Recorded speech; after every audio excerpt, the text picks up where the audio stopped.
الحمد لله نحمده ونستعينه ونستغفره ونعوذ بالله من شرور أنفسنا ومن سيئات أعمالنا من يهده الله فلا مضل له ومن يضلل فلا هادي له سبحانك لا علم لنا إلا ما علمتنا إنك أنت العليم الحكيم رب اشرح لي صدري رب اشرح لي صدري رب اشرح لي صدري ويسر لي أمري واحلل عقدة من لساني يفقهوا قولي واحلل عقدة من لساني يفقهوا قولي رب زدني علما رب زدني علما اللهم رب زدني علما أعوذ بالله السميع العليم من الشيطان الرجيم بسم الله الرحمن الرحيم إن الذين قالوا ربنا الله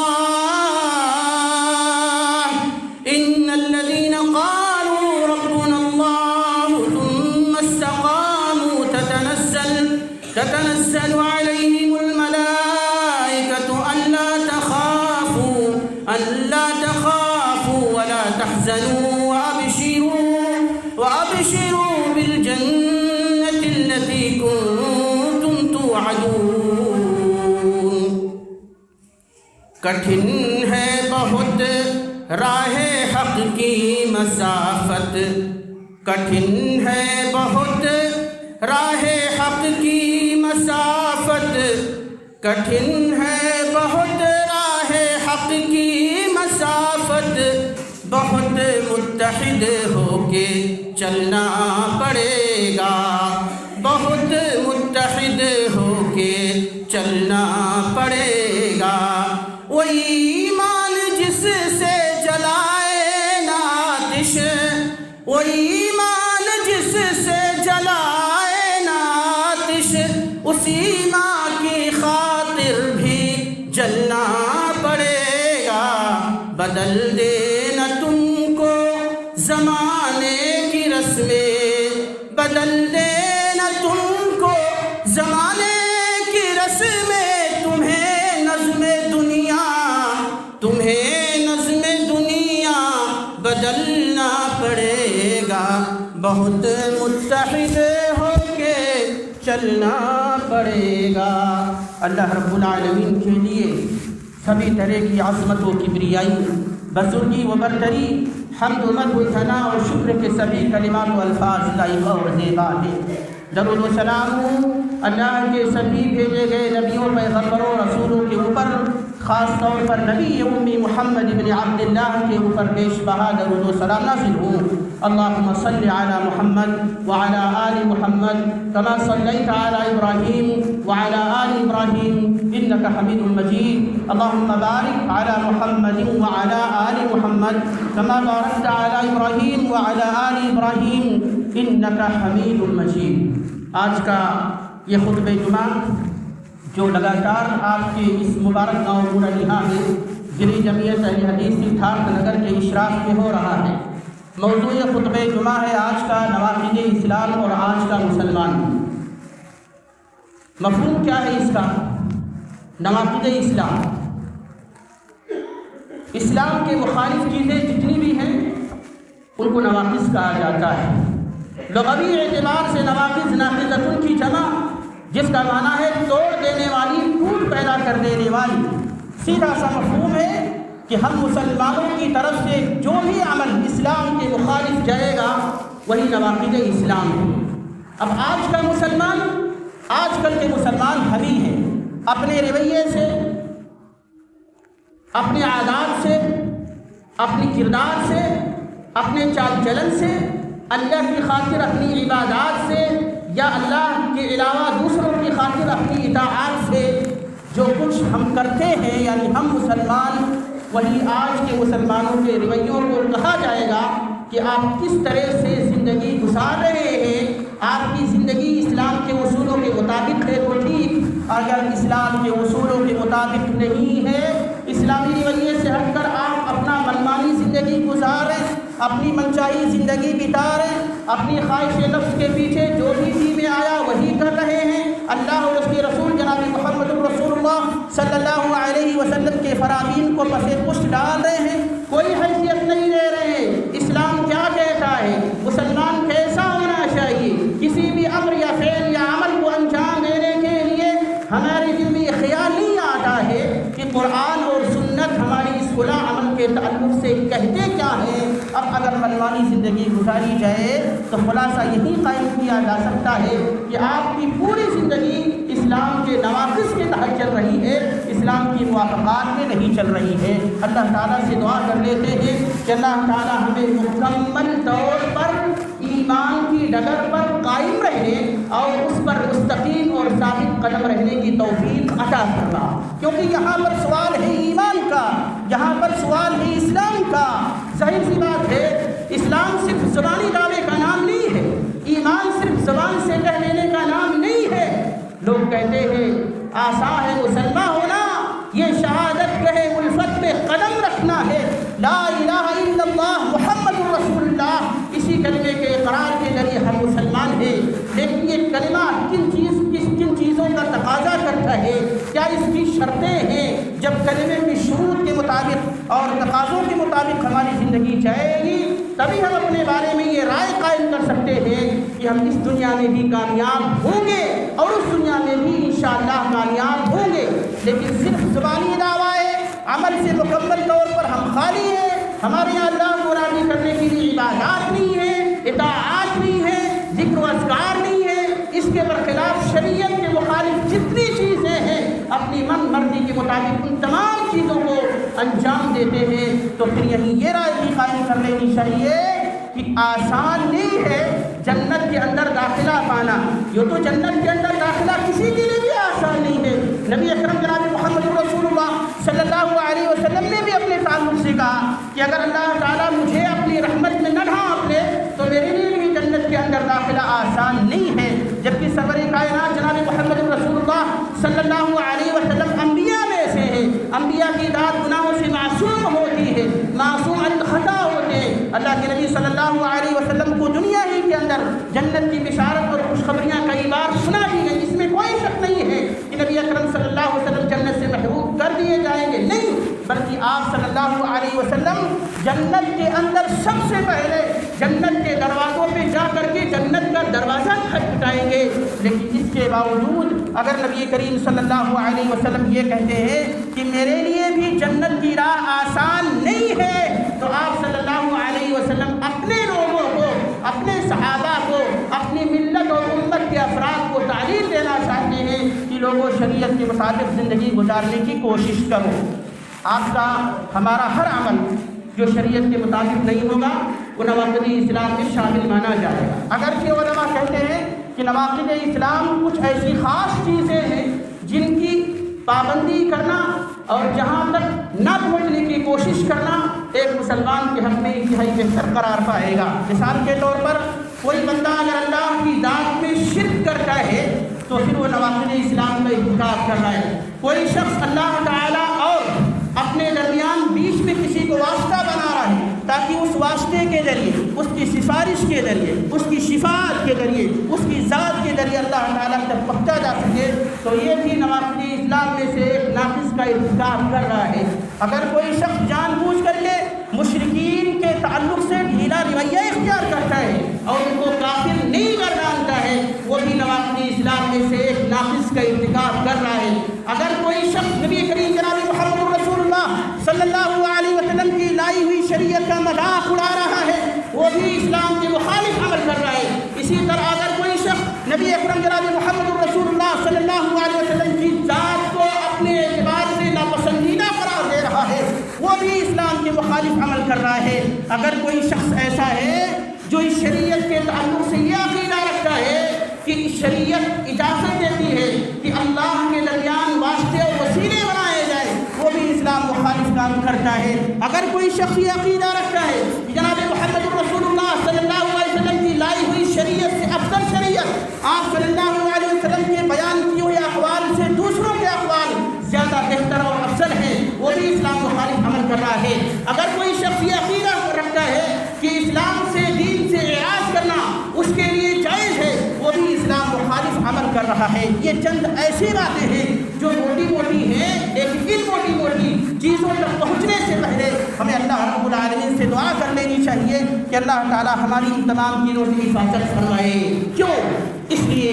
کہ نبی کریم جناب محمد رسول اللہ صلی اللہ علیہ وسلم کی ذات ہمارے لیے اسوہ ہے اور نمونہ ہے۔ اللہ کے نبی صلی اللہ علیہ وسلم کے بارے میں آتا ہے کہ آپ صلی اللہ علیہ وسلم اللہ رب العالمین سے ایمان کے اوپر ثابت قدم رہنے کی دعائیں مانگا کرتے تھے، اور نبی اکرم صلی اللہ علیہ وسلم یہ دعائیں صحابہ کو بھی سکھایا کرتے تھے۔ حدیثوں میں آتا ہے اللہ کے نبی صلی اللہ علیہ وسلم کہا کرتے تھے اللہم یا مصرف القلوب صرف قلوبنا علی طاعتک، اللہم یا مقلب القلوب ثبت قلوبنا علی دینک۔ اے دلوں کے الٹنے پھیرنے والے، ہمارے دلوں کو دین کے اوپر ثابت قدم رکھ دے۔ اے اللہ رب العالمین، تو دلوں کو الٹنے پلٹنے والا ہے، ہمارے دل الٹنے پلٹنے نہ پائیں۔ اگر الٹتا پلٹتا ہے تو ہمارے دلوں کو دین کے اوپر دین کی طرف پھیر دے۔ اللہ کے نبی جناب محمد رسول اللہ صلی اللہ علیہ وسلم ایمان کی حفاظت کے تعلق سے بہت سارے مقامات پر ارشادات فرماتے ہیں۔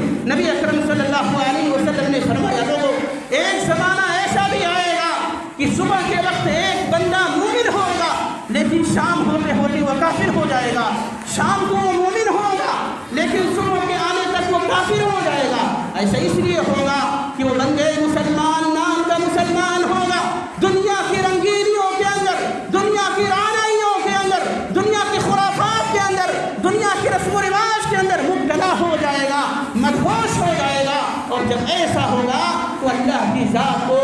بھول جائے گا۔ اللہ کے نبی صلی اللہ علیہ وسلم نے ارشاد فرمایا فتنوں کا ایسا زمانہ آئے گا کہ اس فتنے کی لپیٹ میں اس امت کے بہت سارے لوگ بلکہ امت کی اکثریت مبتلا ہو جائے گی۔ نبی اکرم جناب محمد رسول اللہ صلی اللہ علیہ وسلم مدینے کی ایک ٹیلے کے اوپر چڑھتے ہیں، اور ٹیلے پہاڑ کی چوٹی کے اوپر چڑھنے کے بعد وہاں سے ارشاد فرماتے ہیں اے مدینہ کے لوگوں، میں دیکھ رہا ہوں کہ تمہارے گھروں کے اندر فتنے ایسے ہی داخل ہو رہے ہیں جس طرح سے آسمان سے اترنے والے بارش کے قطرات زمین کے اوپر گرتے ہیں۔ اللہ کے نبی صلی اللہ علیہ وسلم کا یہ فرمان ظاہر سی بات ہے، آپ سوچ سکتے ہیں آج کا نہیں ہے، نبی کے زمانے کا ہے، 14 صدیوں پہلے کا ہے۔ آپ کے سامنے کون ہے؟ وہ صحابہ ہیں، جو صحابہ نبی اکرم صلی اللہ علیہ وسلم کے لیے، جو صحابہ نبی کی لائی ہوئی شریعت کے لیے، جو صحابہ اللہ کی توحید کو برپا کرنے کے لیے ہمیشہ اپنا سب کچھ قربان کر دینے کے لیے تیار رہا کرتے تھے، تیار رہا ہی نہیں کرتے تھے بلکہ انہوں نے قربانیاں دی۔ آج گھروں سے بھگایا جائے، ہجرت کرنے پر مجبور کیا جائے، اموال املاک مال و جائیداد پراپرٹیز سے ہمیں دستبردار کر دیا جائے، ایسے لمحات میں ہمارے سامنے صحابہ کا یہ اسوہ اور نمونہ نہیں ہے کیا؟ صحابہ کی کیا غلطی تھی؟ اللہ کے نبی صلی اللہ علیہ وسلم کی کیا غلطی تھی؟ جس نبی کو مکے والے 40 سالوں تک صادق اور امین کے لقب سے پکارا کرتے تھے، مکے والے خود کہا کرتے تھے کہ محمد سے زیادہ اچھا شریف انسان، امانت دار آدمی، سچائی سے کام لینے والی کوئی ہستی ہم نے دیکھا نہیں ہے۔ لیکن جب یہی سرور کائنات محمد عربی صلی اللہ علیہ وسلم کو اللہ تعالیٰ نبی بناتا ہے، اقرأ باسم ربک الذی خلق، بسم اللہ الرحمن الرحیم، اقرأ باسم ربک الذی خلق، خلق الانسان من علق، اقرأ وربک الاکرم الذی علم بالقلم، علم الانسان ما لم یعلم۔ یہ آیات نازل ہوتی ہیں کائنات کی سب سے پاکیزہ، پاک، صاف و شفاف، بہتر ہستی کے اوپر، یعنی نبی اکرم محمد عربی صلی اللہ علیہ وسلم کے اوپر۔ ان آیتوں کو لے کر اللہ کے نبی صلی اللہ علیہ وسلم گھبراہٹ کے مارے اپنی بیوی خدیجہ کے پاس پہنچتے ہیں اور اماں خدیجہ سے کہتے ہیں زملونی زملونی، اور میری بیوی مجھے چادر اڑاؤ چادر اڑاؤ، اس لیے کہ مجھے میری جان کے جانے کا ڈر لگتا ہے۔ نبی اکرم صلی اللہ علیہ وسلم کو پیغام ملنے کے بعد جب یہی کائنات کا رہنما کوہ صفا پہ چڑھتا ہے اور اپنے خاندان قبیلے کے ایک ایک گروہ کا نام لے لے کر کے پکارتا ہے، اور یہاں تک وہ محمد عربی کی زبان سے الفاظ نکلتے ہیں اے لوگوں، ہم نے تمہیں یہاں جمع کیا ہے، اکٹھا کیا ہے، تمہیں پتا ہے کس لیے جمع کیا؟ تو سارے گروہ، سارے قریشی ہاشمی خاندان کی یہ جماعتیں کہتے ہمیں کیا پتا، ہم نہیں جانتے۔ محمد رسول اللہ صلی اللہ علیہ وسلم کہتے ہیں اے لوگوں، میں نے تمہیں یہاں اس لیے جمع کیا ہے کہ اگر میں تمہیں یہ کہوں کہ صفا پہاڑی کے پیچھے ایسا لشکر چھپا ہوا ہے جو لشکر تمہارے اوپر حملہ کرنا چاہتا ہے، تمہیں تمہارے وجود سے مٹا دینا چاہتا ہے، اے لوگوں کیا تم مجھے سچا کہو گے یا جھوٹا کہو گے؟ سب نے بیک وقت کہا، ایک زبان ہو کر کے کہا، ما جربنا علیک الا صدقا، اے محمد ہم نے آپ کی زندگی میں سچائی کے علاوہ کچھ دیکھا ہی نہیں ہے، ہم آپ کو جھوٹا کیسے کہہ سکتے ہیں؟ یہاں تک بات ٹھیک ہے، لیکن جب نبی کریم جناب محمد رسول اللہ صلی اللہ علیہ وسلم نے آگے کہا، اے لوگوں تم نے میری بات کی تصدیق کی، تم مجھے سچا کہو گے، یقیناً میں سچا ہوں۔ اب میں بتاتا ہوں کہ میں نے تمہیں یہاں کس لیے جمع کیا۔ میں نے تمہیں اس لیے جمع کیا کہ اللہ رب العالمین نے تم لوگوں کے لیے مجھے تمہارا رسول اور نبی بنایا ہے۔ اے لوگوں اللہ کے نبی کی رسالت کو مانو، اللہ کی توحید کو مانو، کامیاب ہو جاؤ گے۔ اب یہاں سے کہانی نے پلٹا کھایا، کہا نہیں، کائنات میں اگر سب سے بڑا جھوٹا کوئی ہو سکتا ہے تو محمد تم ہی ہو، تم سے بڑا جھوٹا کوئی اور نہیں ہو سکتا۔ ایمان کی بات تھی، جہاں سے ایمان جن کے دلوں کا مقدر تھا اللہ رب العالمین کی طرف سے، جن کے دلوں میں ایمان ودیعت کرنا تھا، ایمان ان کے دلوں میں جاگزی ہوا، لیکن اکثریت نے نبی کریم صلی اللہ علیہ وسلم کی رسالت اور آپ کی نبوت کو ماننے سے انکار کر دیا۔ پھر وہ سلسلہ شروع ہوا جو سلسلے سے آپ بھی متعارف ہیں کہ جب بھی ایمان کی باد بہاری چلی ہے، چلے گی، اہل ایمان کو ستایا جائے گا، نت نئے حربے اور طریقے استعمال کیے جائیں گے۔ بلال حبشی کو ستایا گیا، خباب بن عرب کو ستایا گیا، خبیب بن عدی کو ستایا گیا، سمیہ کو ستایا گیا، زنیرہ کو ستایا گیا، عمار کو ستایا گیا، یاسر کو ستایا گیا، خباب بن عرب کو ستایا گیا، اور اتنا ستایا گیا کہ حضرت خباب بن عرب رضی اللہ تعالی عنہ جن کو ننگی پیٹھ گرم چٹانوں کے اوپر لٹا دیا جاتا تھا، اور وہ پیٹھ کی وجہ سے جو پسینے پگھل کر نکلتے تھے وہ پسینے انگاروں کے ساتھ نکلا کرتے تھے، اور ایسے ستائے گئے وہ صحابہ کہ صرف ان کے جسموں میں سفید ہڈیاں باقی رہ گئیں۔ خباب بن عرب رضی اللہ تعالیٰ عنہ کہتے ہیں کہ میں نبی کریم صلی اللہ علیہ وسلم کے تعاقب میں نکلا، میں نے پایا کہ آپ صلی اللہ علیہ وسلم حرم مکی خانہ کعبہ کے پہلو میں نماز ادا کر رہے ہیں۔ میں نے انتظار کیا، کائنات کا حاجی نماز پڑھ کر کے فارغ ہوا، میں نے اللہ کے نبی صلی اللہ علیہ وسلم کی چادر مبارک کو بڑی زور سے کھینچا، اور کھینچنے کے بعد میں نے اللہ کے نبی سے سوال کیا، اے اللہ کے نبی کیا آپ سچ مچ اللہ کے نبی نہیں ہو؟ محمد رسول اللہ صلی اللہ علیہ وسلم کیا کہتے ہیں؟ کہا نبی ہوں۔ کہا اللہ کے نبی ظلم و ستم کی انتہا ہو گئی، اس سے زیادہ تکلیفیں صعوبتیں ہم برداشت نہیں کر سکتے ہیں، ہم بھی مٹی کے بنے انسان ہیں، پتلے ہیں، مزید تکلیفیں برداشت نہیں کر سکتے۔ اے اللہ کے نبی صلی اللہ علیہ وسلم آپ ظالموں کے خلاف اور بادشاہوں کے خلاف، اسلام مخالف لوگوں کے خلاف اللہ سے بد دعا کیوں نہیں کرتے تھے کہ اللہ رب العالمین آپ کی بد دعا کے کلمات سن لیں اور یہ سارے کے سارے ہلاک و برباد ہو جائیں؟ نبی کریم صلی اللہ علیہ وسلم نے کہا خباب تم نے جس چیز کا مطالبہ کیا ہے، یہ مطالبہ کرنے میں تم نے جلد بازی سے کام لیا ہے۔ خباب تمہیں یاد رکھنا چاہیے کہ تم سے پہلے بھی قومیں گزر چکی ہیں، ان قوموں کو بھی ایمان کی وجہ سے ستایا گیا، انہیں ظلم و اذیت و بربریت و وحشیت و ہمجیت میں مبتلا کیا گیا، کیونکہ وہ بھی کہتے تھے اللہ احد اللہ احد، اللہ کی ذات ایک ہے، اللہ کی ذات ایک ہے۔ ایک مرتبہ جب انہیں ایمان کی چاشنی کو چکھا تو ایمان سے کبھی پھر نہیں سکتے۔ ہم نے رسول کی رسالت کو مانا، نبی اور رسول کی نبوت اور رسالت سے منہ موڑ نہیں سکتے۔ اللہ کے نبی صلی اللہ علیہ وسلم نے خباب پچھلی قوموں کو یاد کرو، ان کی کیا حالتیں ہوا کرتی تھی، وہ بھی ایمان لائے تھے، ایمان لانے کی وجہ سے ان کو بھی ستایا گیا، ایسے ستایا گیا کہ ایمان والوں کے لیے زمین میں گڑھے کھود دیے جاتے تھے اور زندہ اسی گڑھے کے اندر ان کو ڈال دیا جاتا تھا، اوپر سے اسی گڑھے کے اوپر سے ان کے جسموں کے اوپر مٹی ڈال دی جاتی تھی اور وہ اپنی جان آفری کے حوالے کر دیا کرتے تھے، اللہ کو پیارے ہو جایا کرتے تھے۔ اے خباب بن عرب سنو، تم سے پہلے ایسی بھی قومیں گزری ہیں، ایمان لائی،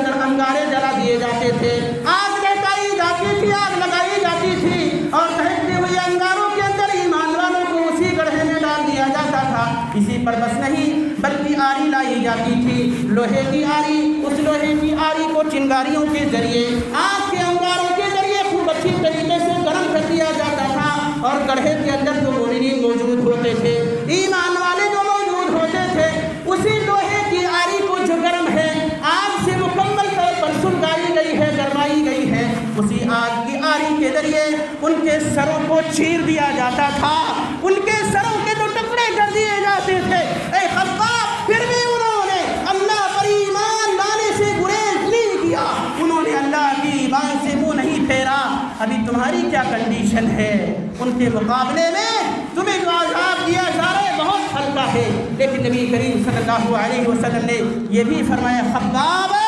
بشارت ہو تمہارے لیے، بشارت ہو مومنوں کے لیے، ایک زمانہ ایسا بھی آئے گا